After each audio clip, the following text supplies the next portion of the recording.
terre y séjourneront pour prendre les ordres auprès du roi des rois.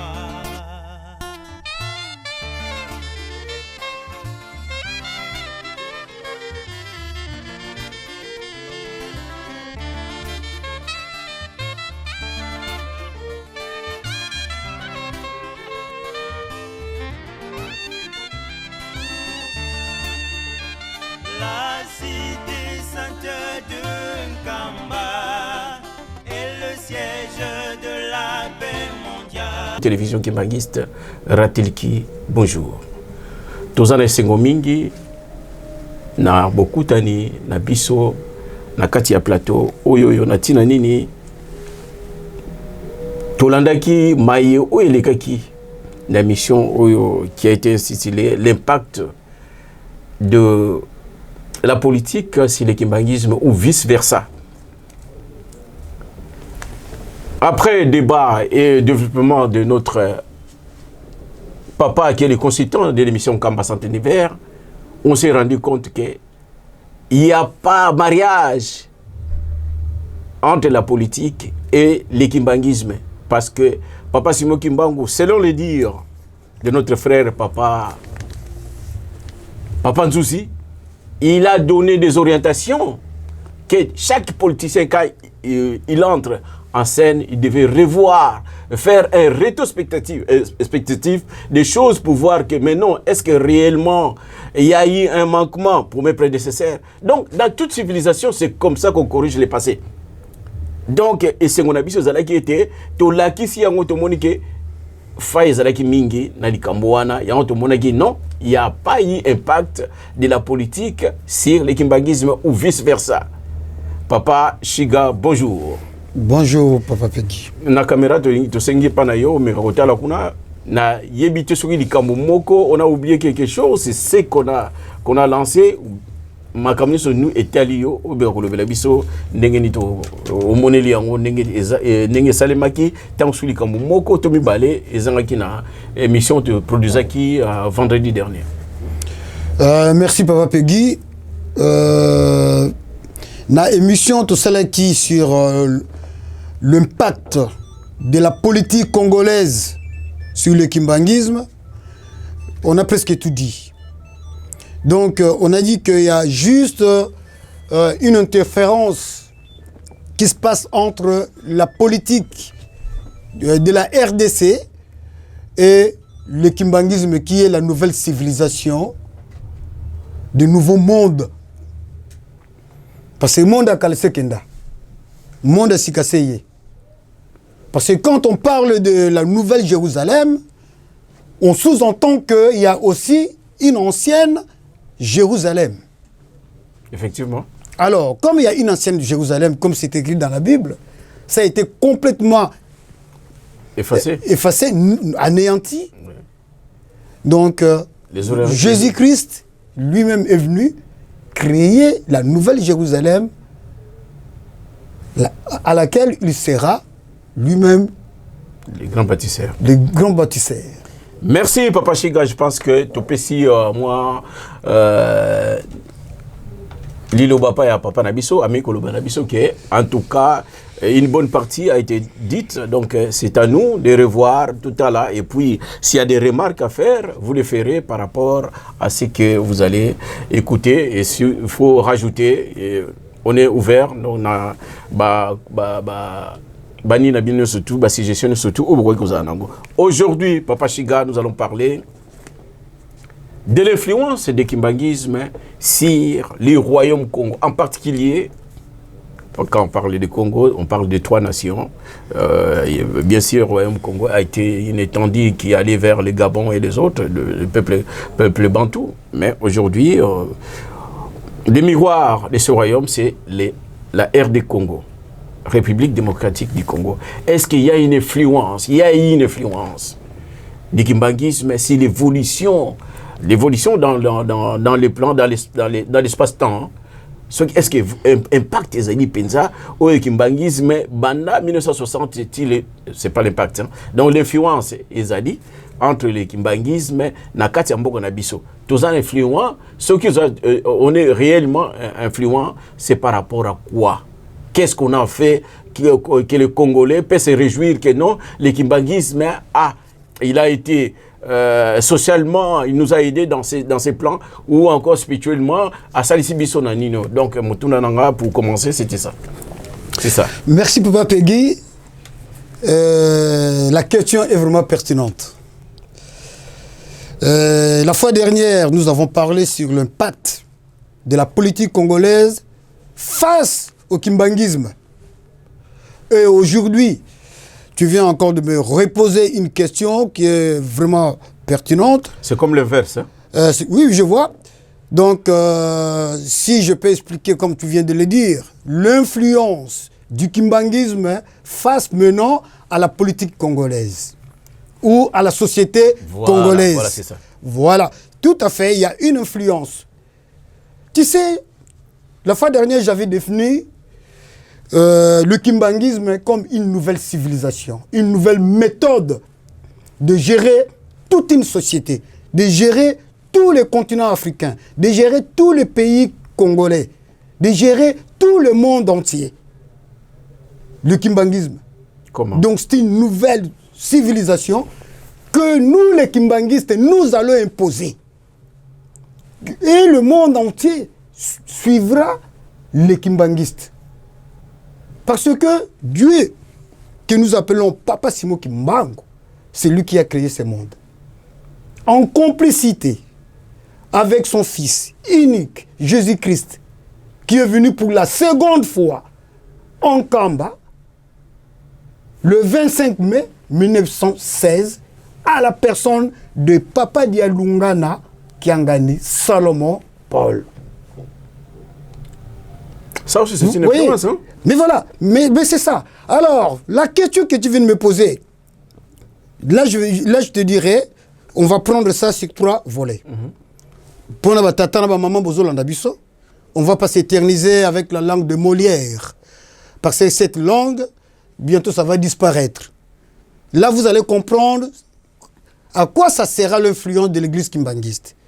Parce que Papa Simo Kimbangu, avec le kimbanguisme et la nouvelle civilisation, Nazoya, amemela kibiso lingomba, amemela kibiso munoko, pe amemela kibiso écriture. Peuple congolais nyonso, ou azali peuple africain, ou bien peuple de ce monde, ou bien tout peuple noir. Lelo soki totuni munoko na ye ezali nini?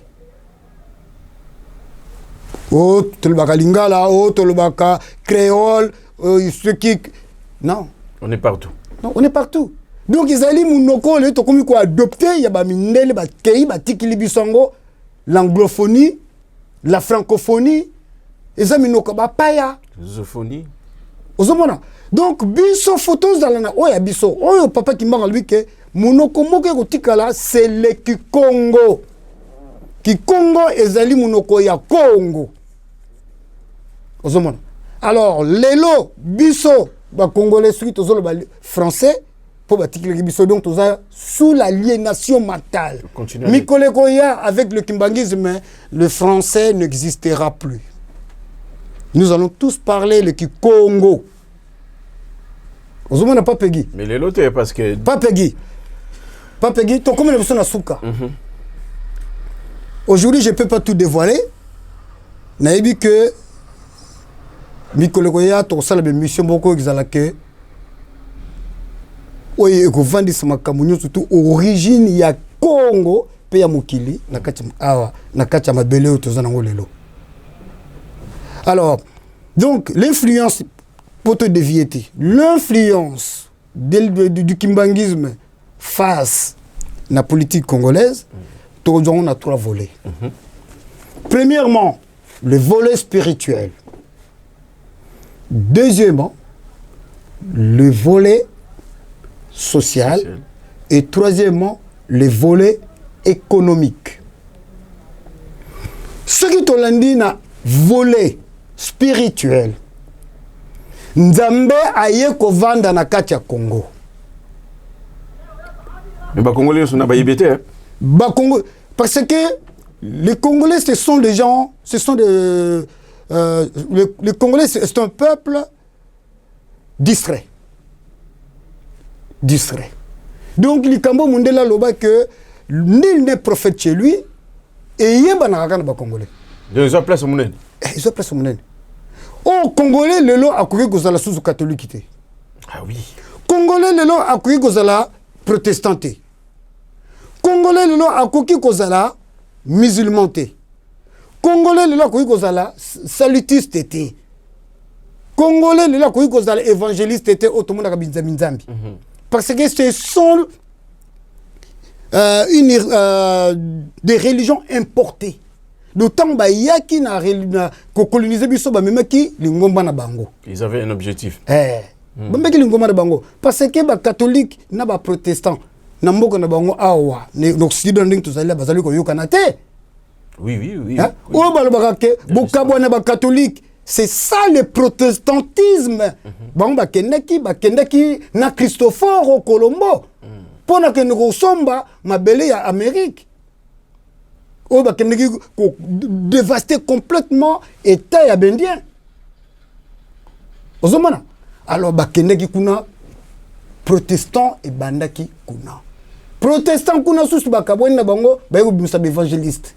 Kuna kaka. Donc on a que scission salamaka. Yango makamon bazoko même longo biso batumino potoyo kanate. Sur le plan spirituel, influence des alliés églises Kimbangi sur le kimbangisme parce que Dieu est Kimbangu.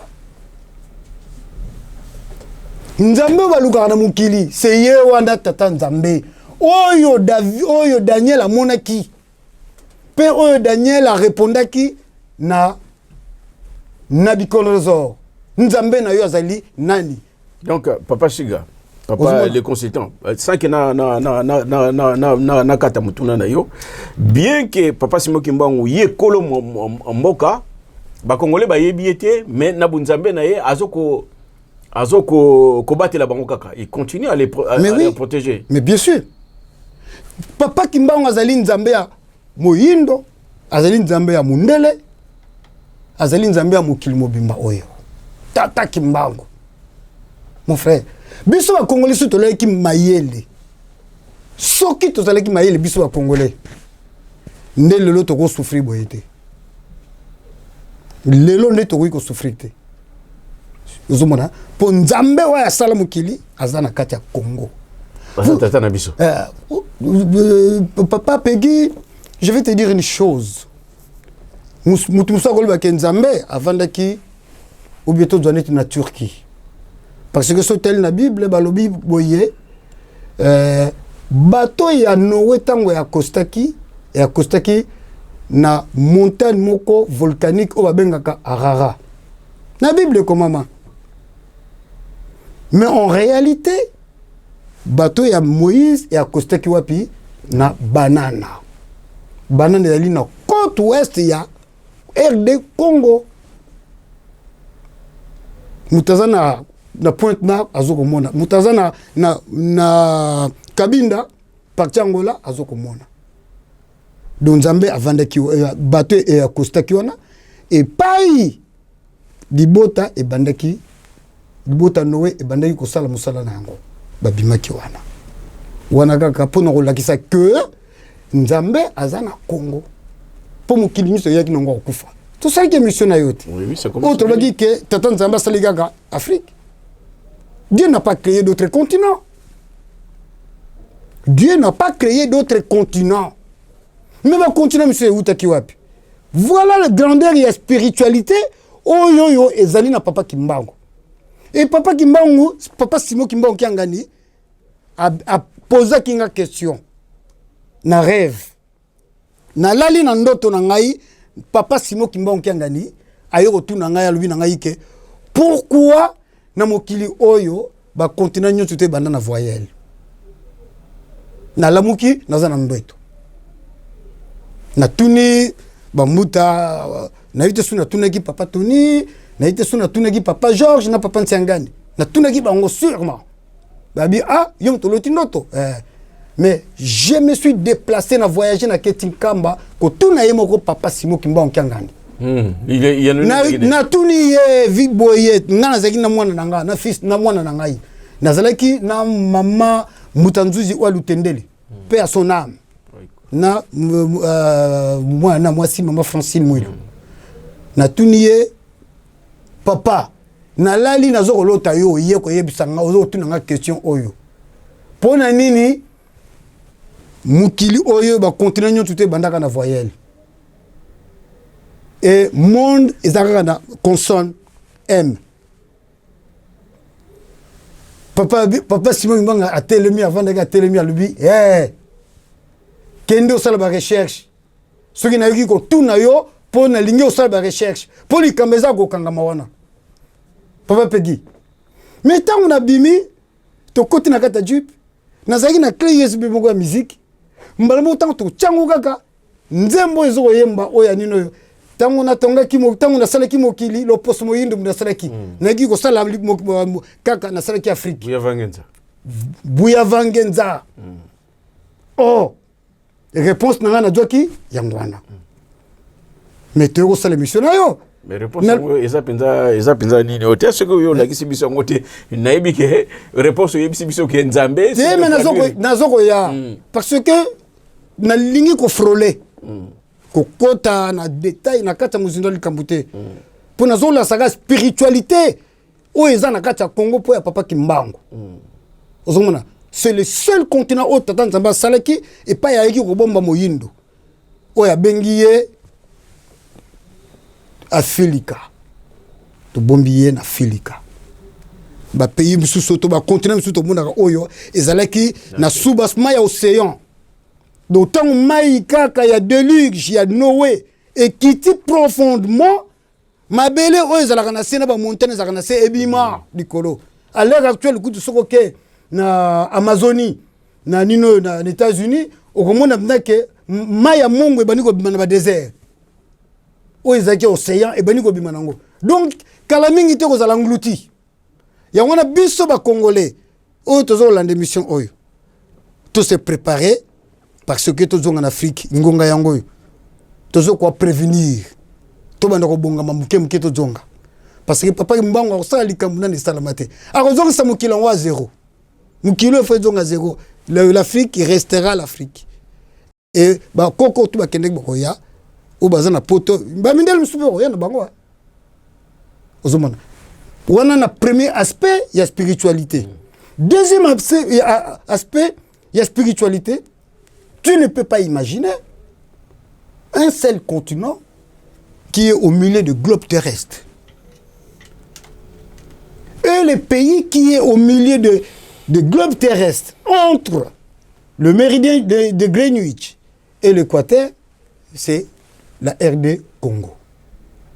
Le cœur, le point zéro entre l'Équateur et le méridien de Greenwich, le point zéro, ça se trouve en Kamba, le district, le secteur de Ntimanti, qu'on appelle le cœur du monde, Ntimanti.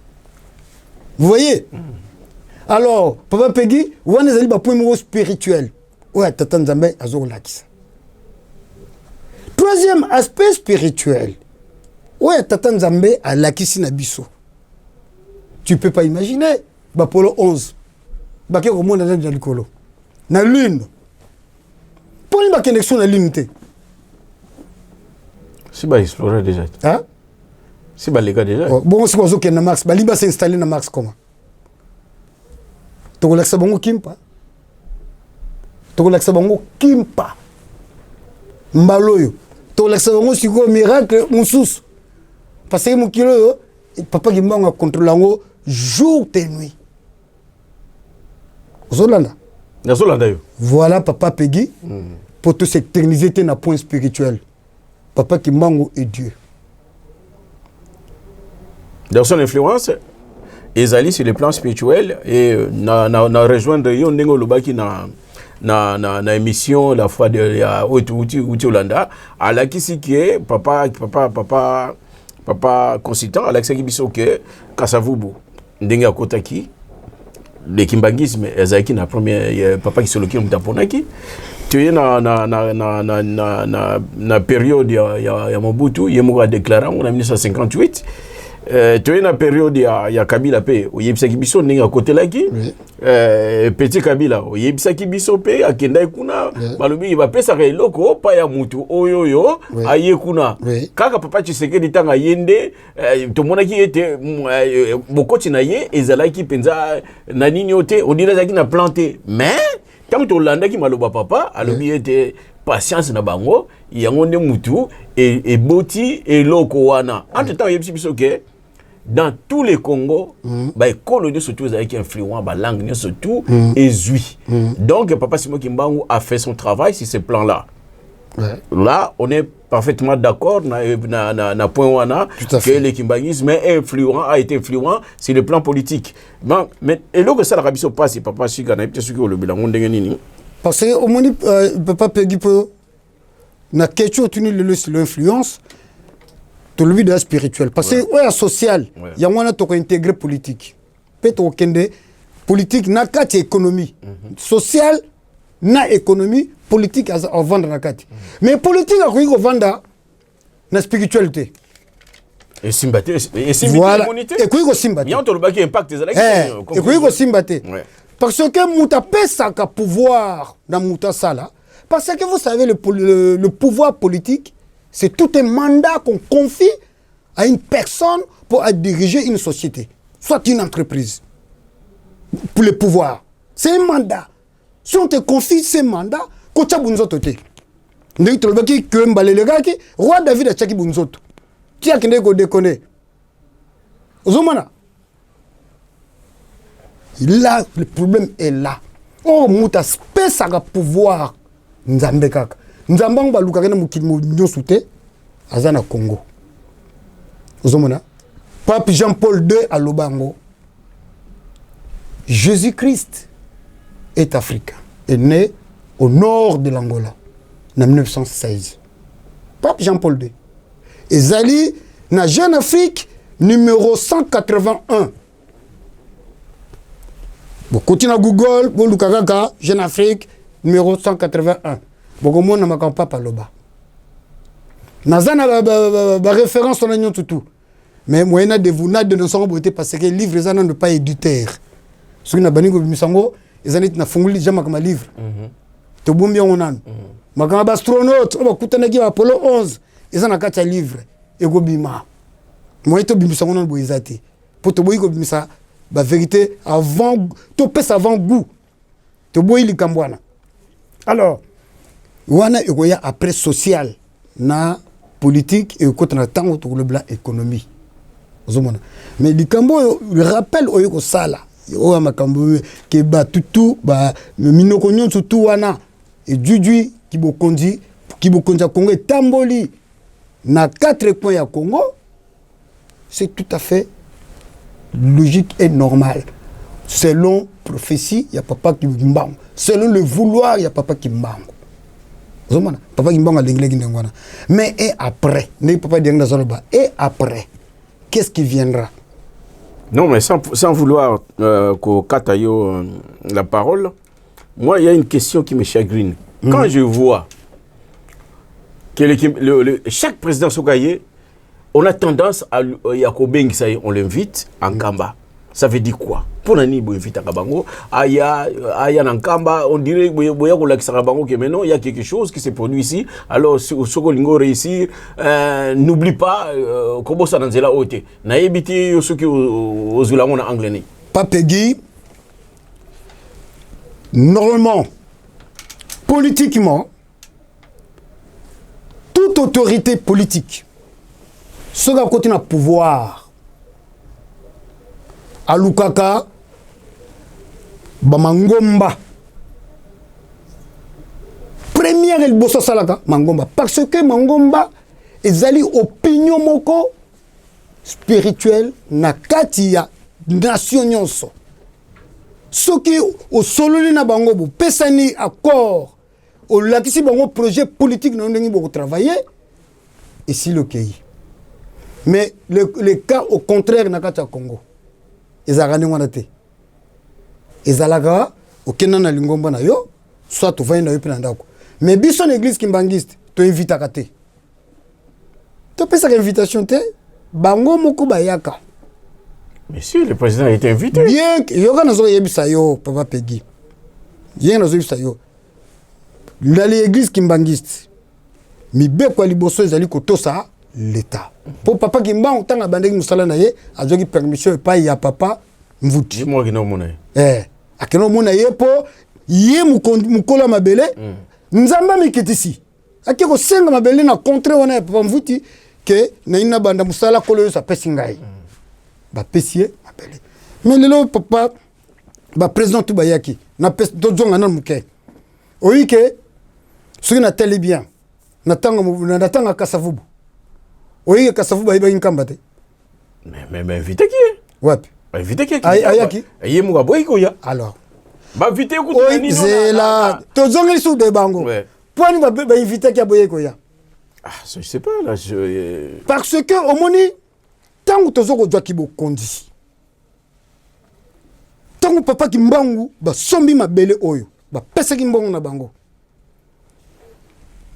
papa Peggy tu sais makamba Congo politiquement ça m'énerve je le sais et puis ça rend moko mais oui quand il y a pas de parce que tant nous avons battitude oh le ba tol bagake oh papa Kasavubu était exemplaire mais sur un tel comportement affiché qui n'a pas papa il était mauvais. Alors il a été bien préparé, je pense. Il était mauvais. Moutaro contredinga zate. Ou alinga contredinga ben saye to débat. Approuvenga A plus B que papa Kasavubu il était comme ça. Parce que tout le bataille que parce que ceux qui voyagent mon bembo mbong etikali ayo donc c'est la caisse à l'état. C'est comme s'il était honnête. Mais ça c'est rien. Azalaki je dis. Ba catholique ba grondeki ba onde ngwana ba pesi ba ngwa attitude wana. Ozana mwambongo ebimi donc ça na caisse ya lingomba. Mais abosanaki ke azaki suna lingomba to comme na l'état. Akoma mu konzamboka. Akoma jamais na nkamba. Na place na ye ndako to tonga mukoto ezaka na nkamba wana. Ezalaki po ye aya kovanda. Oui. Donc ozwa ki lingomba kimbangiste to sombi mboka Congo to futi mbongo. Tant que futi mbongo to tongi pe lingomba pour na peuple congolais. Pour peuple congolais ba l'accès musapité na ba catholique ba protestant ba binzambi que to pesi une indépendance peut to pesi une lingomba. Non. Ba papa Kimbangu a prévoyé qui tout. Mais Kasavubu ya kolala nanda kuna yo ya mokoto aboyi kolala. Oyi mutala nanda kuna pa ba inaugurer non. Mwanda Vital. Mutayi kolala nanda kwa na mokoto. Kasavubu alala te. Kasavubu ba bengisa sous inauguration na Kimbanseki. Tongo bekole fungwa mi bekole penda bike tozo chaliba libanga. Papa Kasavubu yaka biso skoto bandit bangi to tonga. Kasavubu coin ayana yete. Burkumesto alaye kuna Kingotolo. Papa et pas papa qui solokele azwa mwana kitonga betongo double pate. Abi bandala lelo na balusi kitongo tokotala pa ya ozala. Mais akufelaki wapi papa Kasavubu. Mobutu ko interné. Vous voyez? Donc il y avait d'autres choses. Si on regarde l'histoire, on ne peut plus revenir en arrière dans le comportement on a où ils allaient qui vraiment intolérable. Batata ba maman, wana ne papa Chiga yeso bandi lo baso ta kati était commandé lobby. Les consultants de l'émission Kamba Centre Vert a yebisi biso aspect wana. Siko papa Chiga toko dans aspect yo lobeli aspect social. Aspect social, c'est tout à fait normal. Influence église Kimbangi, il y a kimbangisme. Parce que si on a l'église kimbangisme, église kimbangiste, les Congolais n'aiment pas le nom église kimbangiste. Mais vous savez, c'est un mot français, église. Église, c'est un mot français. Église, ça vient du mot grec, ecclésia, on va ecclésia. Ecclésia, cela veut dire appel. C'est l'appel des enfants de Dieu. Alors, donc, wana ezali une nouvelle civilisation, ezoko salama, et salami na kacha Congo, et outi likole kiti, na pon intérêt à peuple Congo. Appel wana. Donc, appel, il y a divinité. Donc, ba Congolais, bo boudé na binoté. c'est là le que socialement ba kimbangiste pe biso ba congolais tous ali na chance parce que l'église kimbangiste comme le kimbangisme ça n'a jamais été importé. Tout important côté. Ils ont biso moko. Mais le biso to na kata Paris awa. Siko to exporter l'église kimbangiste on a Paris awa.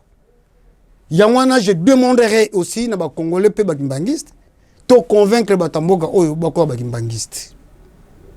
Ndenge na États-Unis to munike ba américain belé ba koti na kata église kimbangiste. Na Chine ba chinois déjà allé. Banzembo na biso kutu ba chinois kutu défaté. Ba koti plein. Donc exportation. Alors socialement église kimbangiste à la Kissinine. À la Kissi que il faut encadrer les familles. T'as le comportement de la famille kimbangiste. Oui, oui. Tous les Libanais, oyoyo, mibeko zalaka. Donc, on sait expliquer ce qu'on appelle les lois. En commençant par les lois de Moïse, en pratique, et respect à la loi de Moïse, il y a un peu que Bakimbangiste est tous l'exemplaire dans le Congo. Et à partir de l'exemplarité, on a toujours le valeur. Il y a des Bakimbangiste qui ont la non-violence. Où ils ont le vol, ils ont l'obéissance, l'acceptabilité, la tolérance. Voilà la valeur. Il y a des Bakimbangiste. C'est pour ça que les gens disent que vous les Kimbangistes, on ne vous comprend pas. Au départ, avant même, il y a des gens qui disaient, même écoute la Bible, vous avez bien côté. Mais la Bible, vous avez comment côté. Non, il commence à comprendre au fur et à mesure. C'est maintenant parce que Bakéi s'est bité dans le mur. Monique, tout ça n'est pas même ça au Kendete. Et socialement, au moment qu'on a résolu le problème de civilité, de familles congolaises, si tout ça qui nini, tant ba catholique na ba protestant ba bengana ki ba koko na biso na ba grand frère na biso na école na bango, hein? Ba papa diangenda, papa di solokel na papa de loin na ba créer l'école. Ba que plus loin, ba ko créer hôpitaux. Oh, mais oui. Donc sur le plan social, pendant les Kimbangis, c'est pendant donc. Mais tu bébé biso tout ça deux fois, mon frère. Donc en 1900, et ça la mec qui n'a période ni parce que téléspectateurs qu'ils comprennent quand même que bande qu'on a biso ba bengana ki bango na ba classe. Oui. Et tant ba bengana bango na classe alternative za ki nini. Oui. Et puis les loyo par rapport à ça, tout comme une point nini. Oyebi que en 1960, tant que tu as indépendance. Hein? Tant que tu as indépendance na biso. Église Mbangiste, vous allez toujours un an pour l'église Mbangiste, en 59. Je précise, le 24 décembre 59. Athée, église Mbangiste, Mukola Mboka. Beaucoup de semble partout au Lingi. Allez. En 62, papa va venir construire. Oui, on a besoin de Solomoko et qu'on a un livre dans Ngaï. Oui, en 62, papa Simo Kimbo Kangani, sa divinité, papa Simo Kimbo Kangani. Oui, à Kaptaka, à Kakeboy. Ah, on a tué bien. À Kangi Kake, mon frère. Namakama Bekol Gakoyo. Donc, tant on a 62 Bekol et Télémi. Voilà, ça qui n'a pas gagné. Nankamba. Donc, tant Kaka Bekol et Télémi Bekol, Kimbangiste et Télémi. Ba protestant, ba catholique, boyo kanga, Kindokina Bino et Monani. Yamba Zogibino na Kimiala. Oui, ben donc on a dit que catholique non protestant. Mais on a fait dans une église. Ah! Mais mon travail c'est côté de la église, mais je sais pas. Mais c'est catholique non protestante. Ben donc côté de l'église qui m'bangiste. Ils se sont convertis là pour ça même quand ça dit mais solo. Il travaille. Tant que papa d'Angel ba lancer première école dans Kamba. O bazaki na Ngombe, na Ngombe matadi na Ngombe lutete ba sangani. Ba tindi kake. Papa Simo Kimbo Kiangani, na 62. Yazo Kotaga, Yazo Yaga Ermo à côté, Azo Retard. Hein? Si vous maître nae, et ça va vérité de Robombo et comme dans livre. Maître nae, si vous avez la bobabi. Mais, n'erni Simon dans le comité. bazo kotala babi ah mais moi na papa mfu ambanza fu balengela ye ba mona papa zoko ya kake zoko ya e kota na classe e ne anti ba classe zakina na nino ba mona mneke mwana kanjongo abona tiolo bo na kanjongo botongo azongo sili bango type on a oh mais père on a tali babi mais c'est pas possible oui que père on a abibisa bana tout na classe do ba classe directeur on a kanga classe abiba classe misili akimambango ayeti papa mfu ambanza batata mama bolanda kamba centre de l'hiver to suki wana batata mama bandeko bana papa esengo mingi na ndenge to ali kolanda émission oyoyo ya solo pas vraiment tozana esengo mingi oba bengaka on est dans une liesse moko suki ya ndenge nini yango ya wana pona to continuer to sengi na régie papa Tony yom tozali kuna botiela biso nzembo moko ya esengo avant de continuer musana biso. Merci.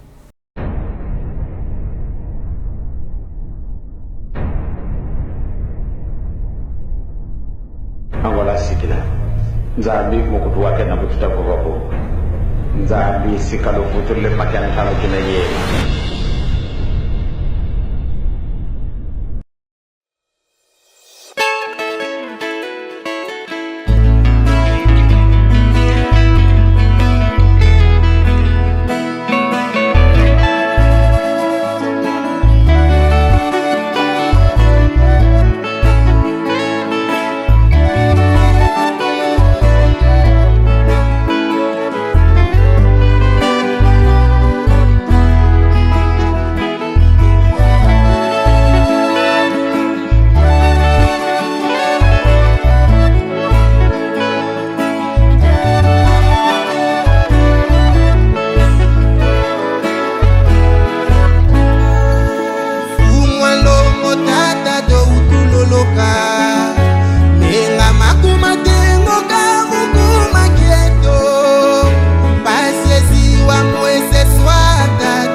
ce soir. Indule, indule, Nzungwezi watambulila. Asizaku, Nzunguzaku, Mukumando beto, twafuluswa. Ikaluvuva mulwa monika, wakangwaku. Indule, indule, pasezi wa moi ce soir. Indule, indule, Nzungwezi watambulila. Asizaku, Nzunguzaku, Mukumando beto, twafuluswa.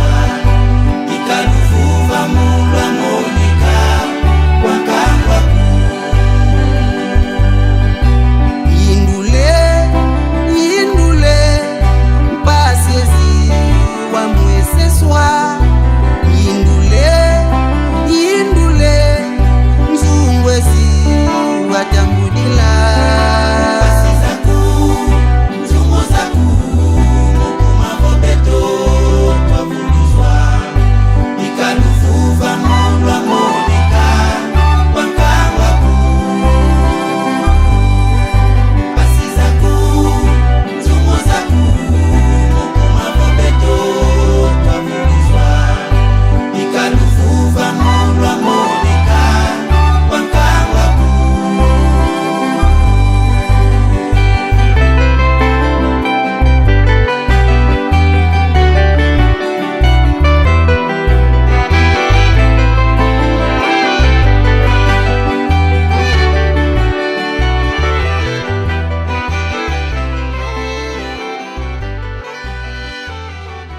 Batata ba mama bandeko bana papa tozongi. Merci mingi na régie na ndenge bopesi biso nzembo mutuya tozongi li masolo yango. Papa consultant. Yankamba centre de l'univers. Oui. En personne balobi ba oyepsi ba ke balandaka nkamba centre de l'univers babosa na ngote. Te babosa na te. Papa Shiga. Tozongi li su masolo yango. Oui. Plan social. Oyebisi biso que il y a eu des constructions des hôpitaux qui bénéfiques à l'époque pour les kimbanguistes qui ont été chassés dans les écoles ou encore dans les hôpitaux. Il y a un papa le non le quoi papa c'est biso ba moni que biso toza makasité biso nzamba aura toujours raison a eu raison totungi wa biso. C'est est-ce que lelo oyoyo influence au salama ce qui est bénéfique il peut pas ba congolais surtout. Oui. Et ça bénéfique pour les Congolais. Mais Congolais, c'est un ingrat. Congolais, c'est un ingrat. Dans le 62. Oui. Mais quand était le mythe. Oui, en 64, le 29 juin 1964, INPP, Institut National de Préparation Professionnelle. Oui, mais ça, ministre d'État Otobengi Pape, sa grandeur, papa qui solo le Loukelo Charles. Et Koufa Bezaka. Ezali. Toujours récupérant. Toujours récupérant propre parce que Bakoumi ko traitant ma bé. Donc ma solo ezali benza. Eza bébé na biso. Donc ezali ki wana donc ezali inspiration donc. Mais biloko tout ça na Congo oya kitoko biso ka bato créer kango. Mais Congolais soko pesier libataka kate. Azoko baby sango, azoko baby sango, azoko baby sango. INPP, Institut National de Préparation Professionnelle. Oui, mais pour la salle qui a un papa qui sont locaux. Papa qui sont locaux, la salle qui est institut wana et ben donc préparer ba cadre na biso tango amoni que ba mindele ba cadre na ba technicien belge ba pays. Albi que cette fois-ci photo django en main. Donc tango a sali le loko wana. Conférence moi salbaki na Suisse. Ba invité gout à na Suisse. A 5 gout même permission et pas il y a président Kasavubu.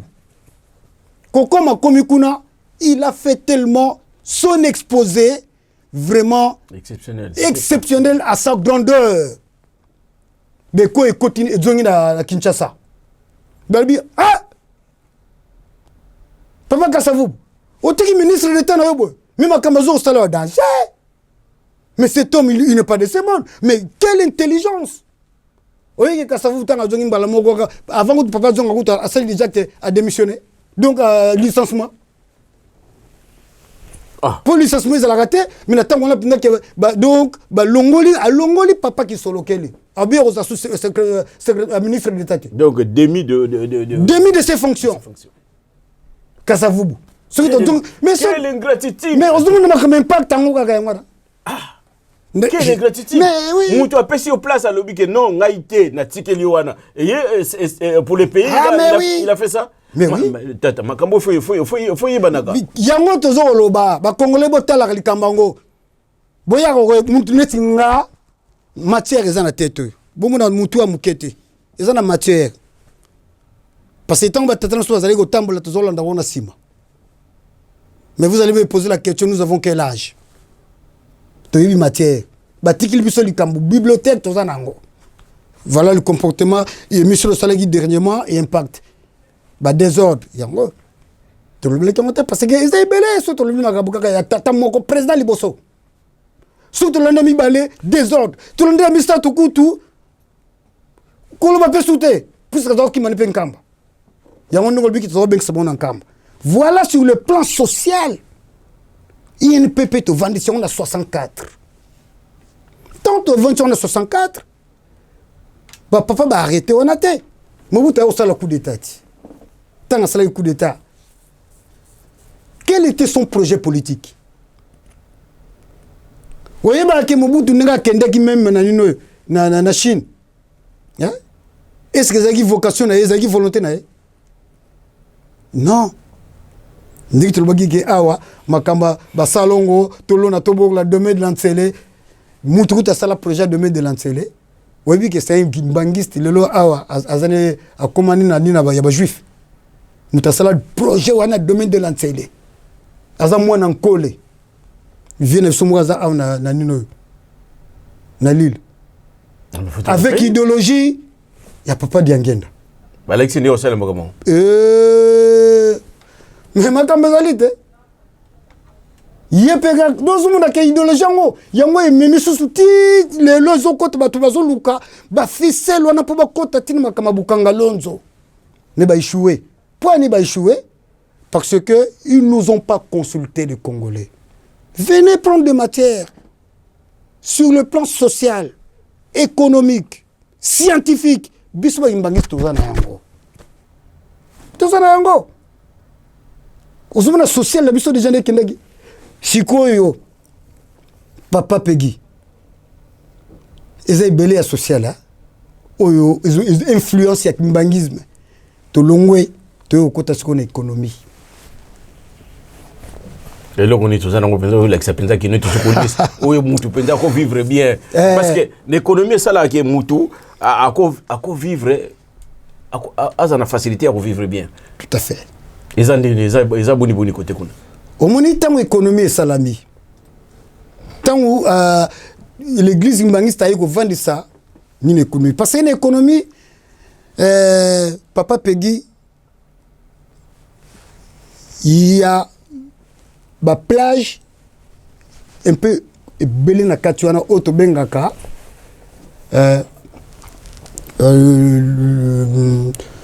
Dans terme économique, de macroéconomique.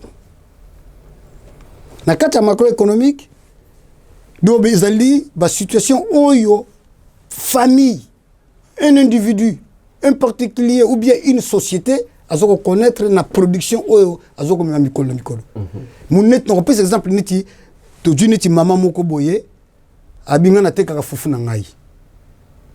Azana mbongo na ye akesa la comex na ya fufu. Oui que azo participer à l'économie en mboka. Oui. Mutu oyo azali employé na société moko boy. Oui que azo participer na société en mboka. Parce que ba du na bango wana izo ken ba taxe na kati mboka. Yangwana na finalité auto mona que citons la situation de macroéconomique ya mboka, il faut ezala calculer na prix unitaire brut, soit na prix unitaire net. Autobengaka de PIB. Ezali bambongo o ezuta de gauche à droite. Alors Paul Kambwana et Vanda Papa Diangenda a incité ba maman na biso. Na ba tata na biso. Soko teli ba grand homme ya tango wana bazalaki mingi ba grand commerçant. Uji ba dokolo. Uji ba kisombe.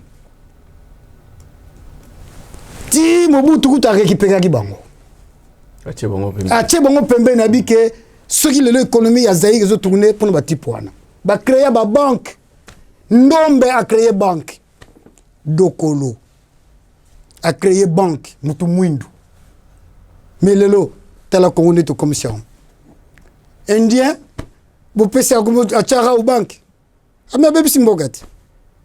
Mbongo lelo o izo kota na kati ya banque ya bara au banque. Tu sais, ils vendent à combien de jours na kati ya Congo à l'heure actuelle? Le fondateur faut qu'il écoute monsieur. Plus de 3 jours. Or, Mongo, pour compter en a valeur, il y a Mongo, il y a économie, il y a pays. Il faut tourner. Et puis, il s'est au moins plus d'un mois. Donc, ce que c'est, et moi, admettons, au quotidien, le premier, le 2 Oeroya. Le 1er mars, le 2 avril. Mongo, va compter en a valeur. Mais puis, l'a raté. Boum. Et donc, il y a un Mongo, ils ont vivre. Mais le lot, ce sont des gens qui ont côté ici. Na kati ya macroéconomique, l'économie souterraine. Oui, l'économie souterraine. Non, il est bien en tête. Oui, ça a cessé boyete. On dit que l'économie souterraine. Donc, les alibas, mon moko, ils ont côté ya mayuya, ou ils mona nakate, na fiscalité ya mboka, ya Congo. Et mona nakate. Ah, quel gâchis. Oui, et mona nakate. Biso le peuple congolais, tous allés, ah.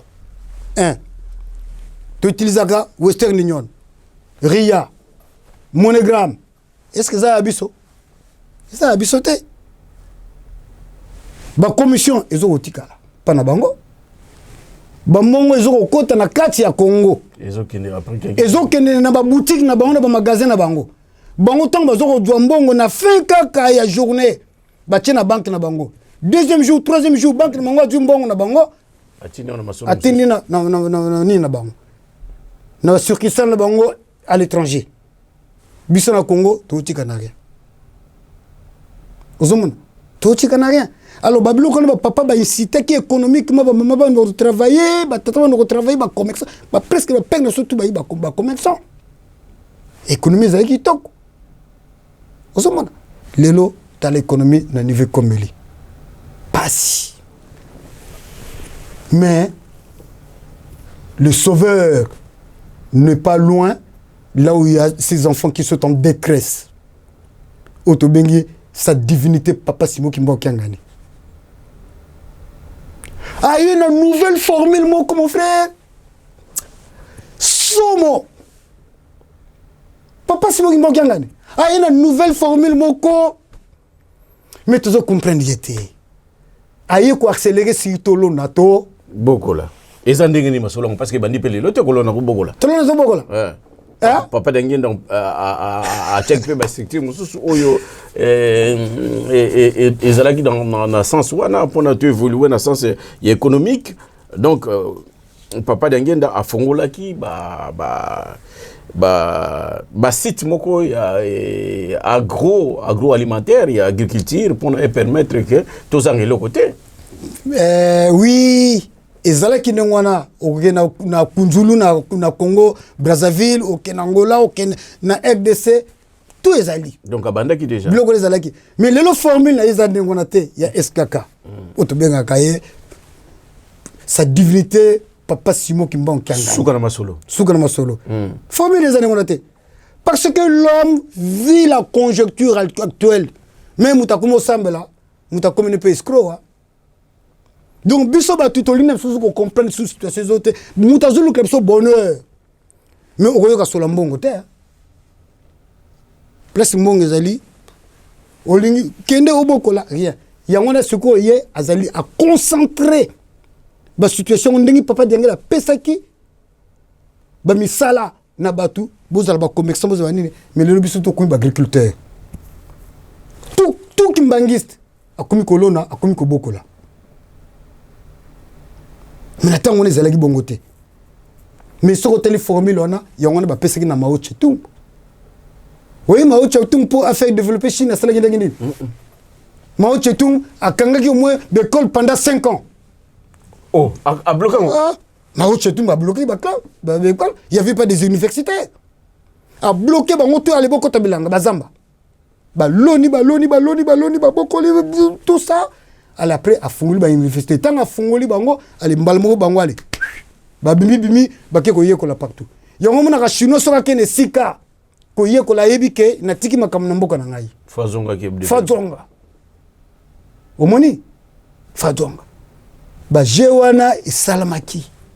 Et pas ya Mao Tse-tung. Ma idéologie, Mao Tse-tung, car Mao Tse-tung.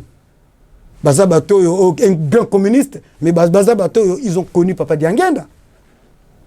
Si tu expliques, tu vas comprendre. Tu vas comprendre. Mawa Yate, mais Papa Diangenda. Mawa Yate, mais Papa Diangenda, tant Bazar Luka Nzambe, Bazar Koutana Papa Diangenda. Peut-être, il y a Papa journaliste, Papa Chigo, au lobby, n'importe quoi. Bon, moi, je vais confirmer. Voilà, mais je vais confirmer parce que Papa Diangenda, il nous a démontré ça, 1 plus 2 est égal à 3. A plus B est égal à A et B. A démontré Bissoboye A ou à salon Hoche, la Champs-Élysées. Toute confession religieuse confondue. Papa Diangenda qui a pris la parole en français, il disait: mes enfants, vous pouvez me montrer dans la salle le blanc que vous avez fait rentrer. Un étranger que vous avez fait rentrer dans cette église. Aucun. Il y avait seulement un blanc qui s'appelait M. Moreno. Il était destinataire peintre. Il a dit: c'est ce blanc-là qui vous avez fait rentrer dans l'église. À Tcholi Bissote. Mais tant Alexis Bisson à droite, vous voyez tous ces blancs-là, tous ces religieux qui sont là, quand ils cherchent Dieu, ils me voient moi, Diangenda. Mon frère. Oh. Alors, Alexis ne préfère qu'il m'en amène. Mais Alexis ne préfère qu'il m'en amène. Na 90 ans. Vraiment, franchement. Bon, maintenant, comment les Congolais te comprendre que Nzambe est tous en aïe. Nzambe a sa formule. Nzambe ye wana kaka. Akutani na Mao Tse-tung. A pesi bango idéologie. Puisque Nzambe mutasala mutu. Est-ce qu'avec Nzambe, tu as une partialité ou bien impartialité? Non, il n'est jamais impartial. Ah voilà. Donc Nzambe est partiel. Donc, partialité pas tant Nzambe, il n'a jamais été partiel. Donc Nzambe, pour naïe mutu, nyon tout a sali, race, nyon tout est sali aïe. Azora parti prêté. Azora parti prêté. Donc, on ne peut pas, journaliste, Peggy, Likambo tozol ba économie, total ici, les situations à Congo n'engizali, mais batou, tozol mononga que comment neti normal, la normalité. Économie lelo, courant na yo, eza incertitude nakatambok. Courant, eza incertitude. Maï, eza incertitude. Kolia kutu kolobate. Kolia kutu kolobate. Mais aujourd'hui, va en Kamba, la Nouvelle-Jérusalem. Batata ba maman, en tout cas, côté wana, tozan na sengo mingi parce que papa consultant azo l'exabiso comment le Kimbangisi a évolué dans le temps, abandi depuis Serona, l'exabiso ba été appuyé surtout. Mais ngana ko rejoindre yo parce que tant on lobby était na sa divini makambo comme des mususu. Imaginons-nous la population qui est venue à la date du centenaire, les 6 avril. Population wana ni surtout wana batata ba maman. En tout cas, na yebiti soki balié ça qui bango ndenge nini. Et puis biloko ba e utaki wapi. Hein papa, mais quand on le bana biso place wana eloko miracle ni salami. Est-ce que balié qui faisait bango ni surtout? Ah. Mingi bakini ba sachete na palette, na village. Bazongi na nkombo na ba ngombe na palais, bakini na village. Mais batazo ko kamwa ba ngombe yo. Mais est-ce que crise est na Congo bizate? Mon frère, ngana uti poto na ke na kamba bu na tali masolo na tali boye. Parce que moi je suis aussi du domaine. Bien que j'ai fait la politique. Hein? Dans ça, la gestion économique. Oui. Hein? Donc, on a la réalité palpable. Nalbi ke neng ni bateau bakolia. J'ai croisé les bras, Natala ba cuisiner bazo sala, boulot. Hein? Bateau ba lié na neng moko deux fois té. Mais soupe mon appel que moi ça chena na que si ça n'a pas. Mais ce qu'on y a on a le but. Mais former les gens simple.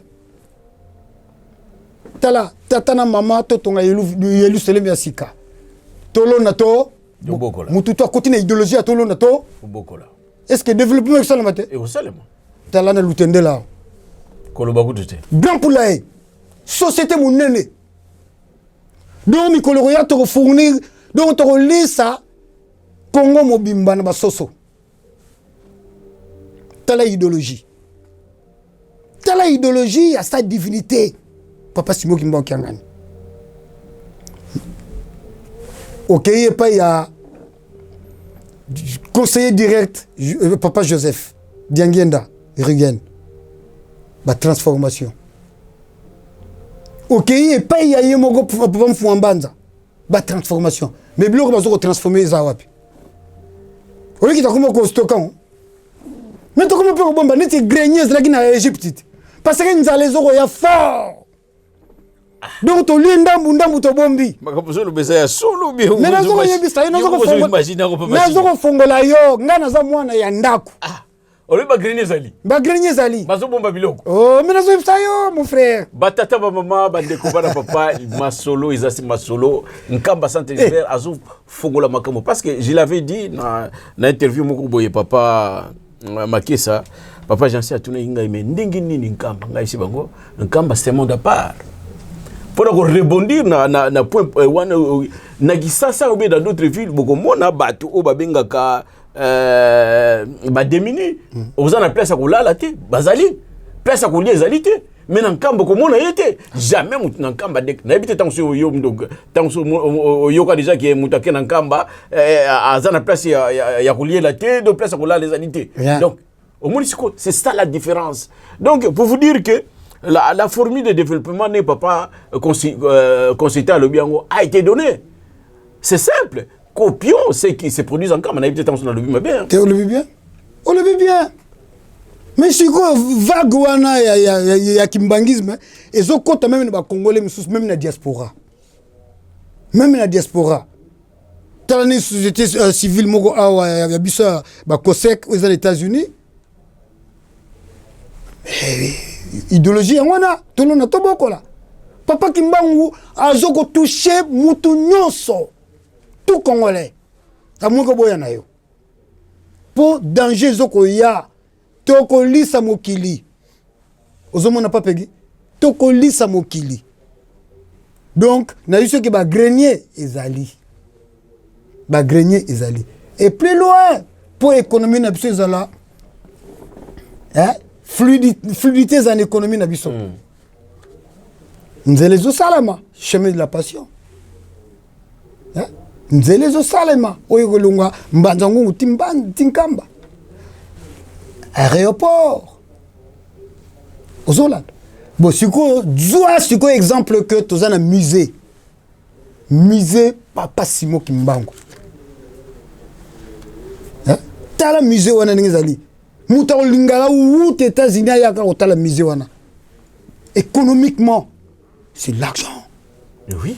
Bah c'est comme monsieur Ezali, moi tolo bango bezate passé bal ba kindi bal na proverbe trop bavard dévoile le secret. Tokolo bango nan boyité avec la permission. Avec la permission, il y a l'autorité, avec yimo sa divinité, tokolo bango. Mais ce tolo likamba grenier Ezali bondi melabiso poète to incité peto la kisana batuke ce menon que te bando produire. Ozomona tala ba influence to zanango aéroport ezali déjà na katankamba. Oui bita ya aéroport ngoni ezali. Ce to landi ko te leki yanjil na munena na muleya. Tant to vendre ma kamnu zutu. Alors papa Peggy influence abiso à Congo ezali yangwana. Ce qui fait que socialement to lobeliango na économie to lobeliango Maintenant, pour revenir à quelque chose là qui, semaine dernière, il y a un impact politique. Les politiciens Nabiso, il faut que pour le lot, vanda, moka nation et vivre, il faut d'abord société et nation. La nation congolaise. Dans la nation congolaise, famille, il faut y vivre. Vite attendre Pessibiso. La potentialité économique il y a Congo au Tatanzamba Pessibiso. Sur seulement l'énergie. Au Tozanango renouvelable sur Telimoy. Puisque Toza, Nakati, il y a Mukili, entre le méridien et le Greenwich na Équateur. Place Moi Penza donc Moi Penza Betaka. Tozalina Mai. Yagolo Belakou tout est. Mboka na biso Congo. Tozo fournit même Mai en Égypte. Le fleuve Nil. Sous ce qu'on a loi là-bas. Vous comprenez? Bon, ils allaient entourer le pan, on les a entouré na Mai. Kolanda ba qui te kolanda ba rivière te. Mais kene na kala mo a lelo. Tellement ba loki biso, na ibite zuri ndokena loki biso, ba belge kaka, peut-être ba noko ba belge ba loka biso. Mais kala mon frère. Toto ni ba milangi ba plastique. Mais bouché. Si vous avez un quota martyr, ceux qui voulaient bêter, mais on a une zobima, allez, inondation. Tout le monde normal. Gouvernement pas normal. Gouvernement mais tout ça qui est mission ayote. Mais gouvernement est inexistant. Ozomona likamu tout ce que le bilan ermo photo ça la conclusion. Je crois peut-être des gens peuvent dire que oui, nous sommes pas d'accord, nous sommes d'accord. Et allez à vie à Moutouna Moutou. Mais moi, je l'ai tout le temps dit, le gouvernement congolais est inexistant. N'existait pas. Bon, Papa Chiga, je pense qu'on a tout dit, on a tout développé dans tous les sens. On a donné des éléments qui prouvent que réellement, le kimbangisme a son influence sur le Congo. Mais dommage que, bien que tout ce que nous démontrons sur ces plateaux, intervenant au Bayaga pour mais le gouvernement parfois il ne suit pas. Tout au début, on croit que c'est lui qui est venu, qui a pris le pouvoir en allant en Kamba, ou dans ses premiers pas dans le gouvernement, on voit que non. Il y a vraiment cet élément qui vient d'entrer, il va faire un changement. Tout le monde a pensé que changement et comment on en a. Mais après cet temps, on dirait que projet Oazalaki Nango, on dirait et Koufi. Parfois je ne comprends pas. Qu'est-ce qui fait ça? C'est là où parfois ça me dépasse. Mais tata autant mais mais après on dirait et c'est tout fait et c'est dit à quoi? Mais il n'avait pas les projets politiques. Il n'a pas les projets politiques. Il y a un pouvoir faire un projet politique. Il y a un vie une vision. Alors, vision aussi, en place. C'est pareil que tu veux être le papa d'un foyer de toute une nation, le père d'une nation. Il faut avoir un projet politique. Sans projet politique, tu ne peux rien faire. Hein? Tu as promis que voilà, que vous allez bien, vous liez bien tout ça, des peuples d'abord. Mais quelques temps après 3e année à mandat, c'est grave ça. Ce sont les gens qui sont morts. Le pays est toujours intact. Il y a une frustration et côté entre nous les Congolais et les Congolaises. Peut-être que la victimisation, il y a un pays Rwanda. Ça aussi, c'est un autre problème politique. Mais Rwanda, tu sais qu'il y a oui, tu as comme son désert. Le 6 avril 1994. Tu as contre le Beko, mon frère, dans l'Utendele, il y a 3 jours. Beko, tu as contre le Beko. Donc le premier, tu as contre Beko. Il y a 3 jours. En 1984. Ah! On a une bassa qui n'est pas comme un désert. Hein? Mais je ne suis de bande qui ont été. Ah oui, d'accord. Hein? Ton côté, le papa, faut en bande, bon, côte à béco.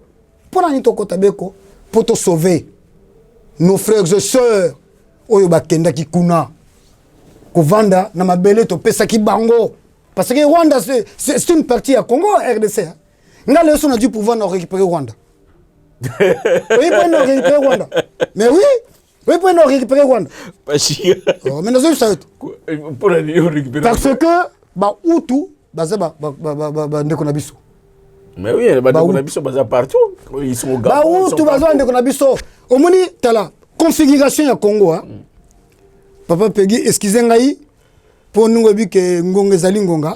Configuration à Congo, hein. Le loba est au Costa Biso Balbagake. Le royaume, avant existait le royaume Congo. Mais c'est plus que le royaume. C'était pas le royaume. Le royaume était arrivé après. Na 1340. Mais Liboso, c'était l'Empire. Parce que voilà la nuance. Tu prends l'Empire et tu prends le royaume. L'Empire, c'est l'ensemble des nations. Oui, ça c'est vrai, oui. Le royaume, c'est l'ensemble des tribus. Le royaume, c'est l'ensemble des tribus. Alors, biso siko soko tali empire wana tobaki empire Congo. Empire Congo, c'est l'ensemble des nations. Bagabonais bazana kati. Oui. Angola. Soudan. Bango tout bazaki na kati no ti bakoko na suba kende tobenga les Zoulous, Bazulu. Ba utaki bazaki wana. Afrique du Sud. C'était l'empire Congo.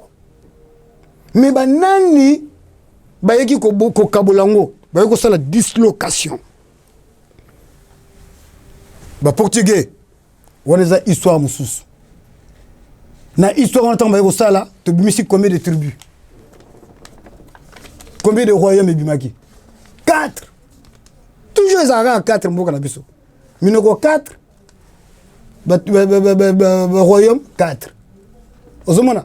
Mais ceux qui ont landé dans le royaume wana na ba langue wana, tozaka na 2 langues. Mais langue moko comme nongo ba désister na bango. Langue ni ba boy na mo. Hein? Langue ni ba boy. Langue ba boy. Kiluba ko. Ba changer comment nango ti. Ba ko na Congo. Et comment Chiluba ti? Mais c'est au départ Kiluba. Ndenge mona ba dialecte ko banga ki mongo, ki tete là, ki yaka. Tout c'était qui a qui mango. Qui Congo ti le to gardango. To sengaki bango. Hein?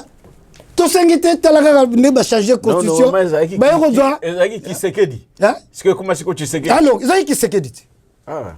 Oui, pour aller basala ina wana. Kilombo là qui Kilombo. C'est le royaume Ah oui, d'accord. Mais oui. Mais donc singa na makambo. Mais donc c'est le royaume. Baba Congo. C'est le royaume ebimaki na Congo, ebimaki na RDC. Na tango wana Congo ebimaki ezalaki ya baluba. Ba bimi baketi na Sénégal. Simande bazongi. Baké Sénégal ba lembité baké Somalie. Simande bazwi chiwana. Et pas ba memelaki biso, ba to memelaki biso. Ba tuti. Ba to ba tuti. Ba tuti et pas ba ndoko na suba ba hutu, ba vanti bangwana. Ba tuti ba tambla ngana ba ngombe. Batata ba maman na bati. Point où ezali peut-être très intéressant mais tu l'as dit beaucoup. C'est ça l'histoire. C'est ça l'histoire. Moi je n'ai pas inventé. Maman ba ndeko bana papa oyo ba bengi consulter en kamba santé mais nous surtout alingi aya. J'ai rien inventé. J'ai rien inventé. Bon papa Chika to komi na suka émission na biso parce que le temps est imparti, on peut pas aller loin. Donc il y a seulement un sujet. Bien qu'il y a vraiment, on peut dire que développement est salami mingi katinabiso. Mais à l'interne, on s'aperçoit que c'est le plan de développement. Il y a la structure nabiso. Bamboka msusu neti omoni awa en France, ça fait au moins 40 ans. Même pas un mètre carré qu'on peut déclarer Kimbangis. Entre-temps, nous disons que nous, on est le responsable de développement, on a une influence dans nos pays. Oui, là d'accord, parce qu'on trouve partout. Mais comment cette manière de travailler n'a pas été importée dans les pays où nous vivons aujourd'hui? C'est ça ma question, ça devient encore trop grave. Papegui, batozo ya lelo na kati église na Europe, bozo pesa biso batakala leçon. Donc on ne peut pas vous tout dévoiler. Yamwana. L'église kimbangiste en France, pour Ebika, sa divinité. Mais, papa Zota la biso, il faut que tout le monde ait bolimbisi. Encore? Mais tu sais que bolimbicité. Combien de fois ceux qui trouvent? Tu sais que bolimbicité. Mascarade. On est mascarade. Ils n'ont rien fait. Les acteurs. Vous voyez que biso, tu as promoteur.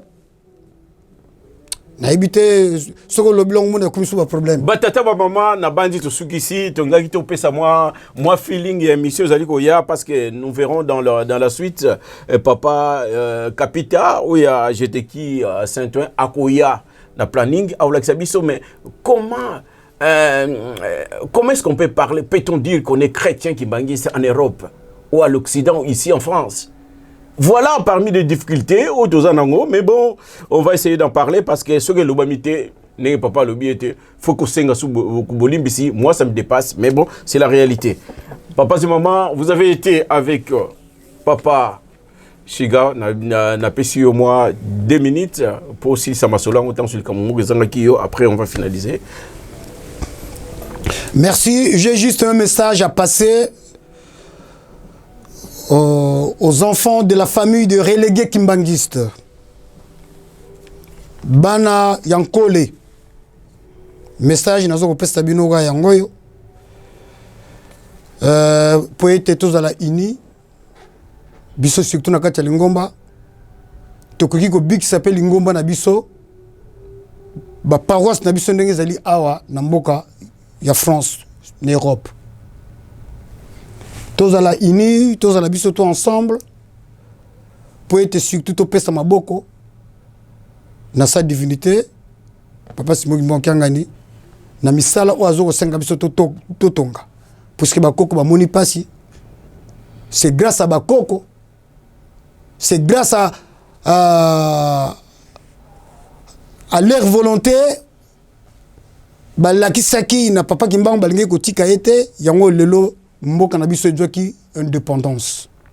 Biso pe lelo sikoyo na génération oya ya patron ya 4e génération biso pe tozali bana nkole to simba ensemble to pesa maboko na papa. Na nini na ndenge nini?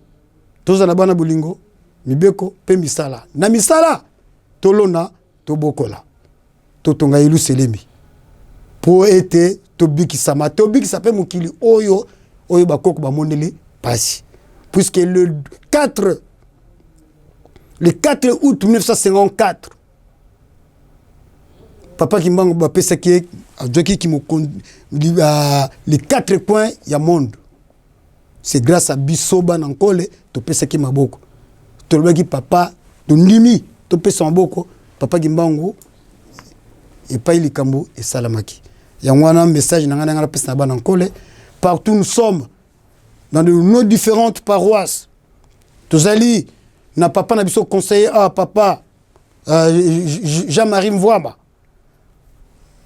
Tous simba ensemble, pe papa inspecteur Plata.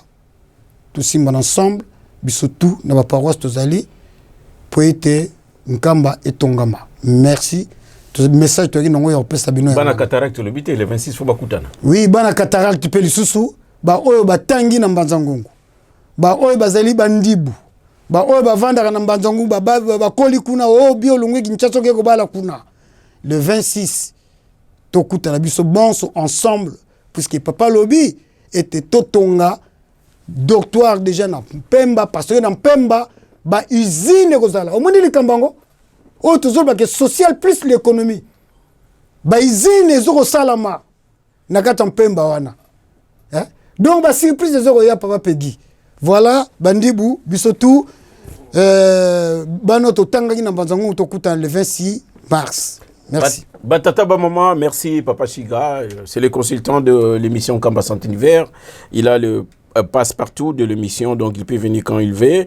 Donc voilà, on a été avec papa, l'animateur principal de l'émission Kambassan TV. Il y en aura d'autres que nous allons vous présenter qui viendront parce que Tolingue émission où est comme vraiment une référence surtout ici en Europe. Na prise de vie aux qui na papa Tony Dangenda, vous le connaissez bien. Zana Bisso, il est génération Simon Kimbango qui a gagné génération SK. Il y a prise de vie. Nous remercions à la direction de Ratelki, le coordinateur papa prof Malonga et à tous membres de la Ratelki, passant par papa Edith Zolandonga, papa Lambert, papa Branly, maman Lydie, papa Romain, et, papa Tiangani, donc tout staff de la Ratelki. Nous avons un programme, donc Makambu Ratelki a bongisi yango mutunyo surtout madame Ayebaka à chaque émission parce que émission est Robima d'ici vendredi le vendredi prochain on sera avec papa Capita de GTK Saint-Ouen. Après nous aurons les révérends les 4 moustiquaires, papa Mac, papa Olivier Martin, papa Félix Wanzambi, papa révérend Félix Kwanzambi, papa Capita et papa consultant et Bachaka Naninoté, il peut venir quand il veut. Après il y aura révérend Kimbamba et papa Diak Montpero, révérend évangéliste tous Île-de-France, Togoyebsa Ngato Solola, Boyebsa Biso, et Lokonini Oyo Penza, Lingomba Posala, n'a pas question tous en ango, il y a pas si on vient d'évoquer que il faut qu'on sala, pardon, c'est bien parmi les sujets où mais la télévision. Après nous aurons révérend Vatoussi et révérend Voula, Bango Basala bilan spirituel, il y a 100 ans, et diaconesse Marianne Massamba Afki, et maman Louva Moulissi et révérend Diavewa, Faki Saint-Ouen. Donc au fur et à mesure on vous annoncera. Donc on est à la fin, vous savez que le temps est imparti, on est là, donc on a fini. Nous espérons que Torokutana na santé makasi ndenge tata molimo santo kopesa la biso. Merci. La prochaine séance.